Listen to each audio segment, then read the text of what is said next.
സൗഹൃദം, പരസ്പര ബഹുമാനം എന്നിവയാണ്. അതാണ് ഇന്നത്തെ സംഗമത്തിൻ്റെ ഏറ്റവും വലിയ സന്ദേശം. നമ്മുടെ സംസ്കാരവും പാരമ്പര്യവും പുതിയ തലമുറയിലേക്ക് നമ്മൾ പങ്കുവെച്ച് കൊടുക്കുന്നതിനോടൊപ്പം പരസ്പര സ്നേഹവും സൗഹൃദവും കൂടുതൽ ശക്തിപ്പെടുന്നതിന് ഈസ്റ്റ് ലണ്ടൻ മലയാളി അസോസിയേഷൻ എന്നും ഒരു കാരണമായിട്ടുണ്ട്. ഈ വേദി ഒരുക്കാൻ കഠിനാധ്വാനം ചെയ്ത എല്ലാ ഭാരവാഹികൾക്കും, ഓരോ പ്രവർത്തകർക്കും, ഓരോ എൽമ മെമ്പേഴ്സിനും പിന്തുണ നൽകിയ എല്ലാവർക്കും ഈ അവസരത്തിൽ ഹൃദയം നിറഞ്ഞ അഭിനന്ദനങ്ങളും നന്ദിയും അറിയിക്കുകയാണ്. ഇന്നത്തെ ഈ ആഘോഷം എല്ലാവർക്കും സന്തോഷകരവും സ്മരണീയവുമായി മാറട്ടെ. നമ്മുടെ ഹൃദയങ്ങളിൽ സ്നേഹവും വീടുകളിൽ സമാധാനവും ജീവിതങ്ങളിൽ അനുഗ്രഹവും നിറയട്ടെ. ഒരിക്കൽ കൂടി എല്ലാവർക്കും ഈദിൻ്റെയും ഈസ്റ്ററിൻ്റെയും വിഷുവിൻ്റെയും ആശംസകൾ ഒരിക്കൽ കൂടി നേർന്നുകൊണ്ട് എല്ലാവരെയും ഒരിക്കൽ കൂടി സ്വാഗതം ചെയ്തുകൊണ്ട് എൻ്റെ വാക്കുകൾ അവസാനിപ്പിക്കുന്നു. നന്ദി, നമസ്കാരം. Let me take this opportunity to introduce and welcome the MC for today's program. Just give a little bit of background who is she. She was born and brought up in Nigeria and had a secondary education in Dubai. Took a bachelor degree in physiotherapy in KMC in Manipal and further mastered degree in physiotherapy from University of Western Cape in South Africa. Currently, she is an assistant director of physiotherapy at Cecilia Makiwane Hospital in East London. This is none other than Merle Sargent. Let us welcome Merle to the stage on behalf of Elma.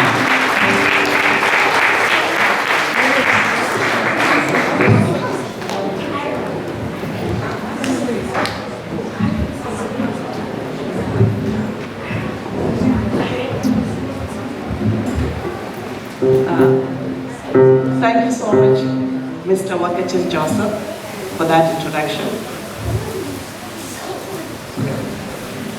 Good evening to all present here. It's indeed an absolute pleasure to be here with you all today. We are here to celebrate a wonderful evening, and I'll be your host, guiding you through this exciting evening.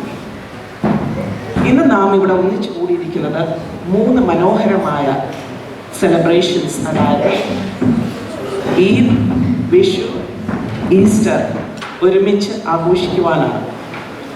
These celebrations, though rooted in different traditions and faith, share a very beautiful message, that is of hope, renewal, gratitude and compassion. Now, respecting our rich tradition and system, let's begin this session by evoking the blessings of the Almighty God with a prayer song. For the same, may I invite the prayer team onto the stage, and I kindly request the audience to arise for this prayer session.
all and please be